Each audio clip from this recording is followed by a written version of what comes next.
When the tourism door opens, let's feast them with love and security. Hello and welcome to the newstoday.tv. Our tourism sector, which has been paralyzed by this pandemic, is looking for a new life. The tourism sector, which has been paralyzed along with millions of people having lost their jobs, should not last any longer like this in a tragic state. Therefore, the announcement of the opening of the tourism sector in the state in the first week of October brings relief and hope to all those working here. At the same time, Kerala must not forget that guests must be entertained, keeping in mind the necessary precautions at all levels. Overcoming the recession created by the flood, there were heavy bookings in all the tourist destinations until last February, announcing the revival of Kerala tourism. But that happiness did not last long. The sudden attack of the COVID pandemic threw all calculations in jeopardy. Kerala tourism is facing one of the most complex crises in its history ever, as tour operations and tourist arrivals completely disappeared and came to a standstill.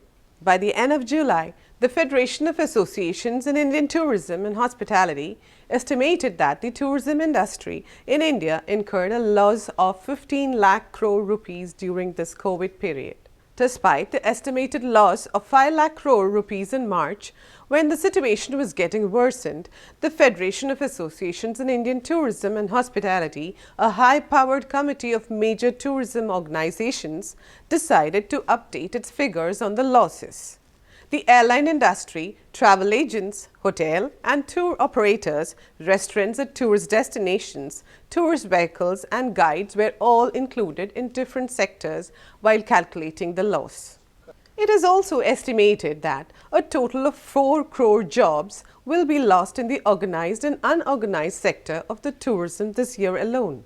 The Houseboat Owners Association of Kerala has recorded a loss of 10 crore rupees in the houseboat sector alone in the last 6 months. Serious urgent action is required, as tourism is an industry that has generated an annual income of 34,000 crore rupees for Kerala, and it directly and indirectly provides employment to 1.5 million people. At the same time, Kerala was reluctant to welcome tourists, even though all the other major states in the field of tourism had started welcoming them. Though the announcement that the tourism sector in the state will open in the first week of October is late, it definitely is reassuring. In an online discussion with members of the Confederation of Indian Industry Tourism panel, Minister Kadakampalli Surendran said that the Department of Tourism was formulating a campaign to prioritize Ayurvedic and wellness treatments for immunization in the view of COVID. The main demand of the entrepreneurs was to fully open the tourism sector in compliance with the COVID safety measures and standards. Booking for the Diwali holidays and December-January's overseas tours should be made open from now. Booking can only take place if you are sure when it will open. The entrepreneurs also demanded that tourists should avoid quarantine for up to a week, just like how business travelers do not have quarantine to stay up for a week. During this time, when travel around the world is not easy and comfortable, foreign and domestic tourists come here after experiencing many hardships. With all vigilance and safety ensured during this COVID pandemic period, let us welcome with love, care and security. The tourism sector must survive the current crisis. For more news and content, follow and subscribe to the newstoday.tv.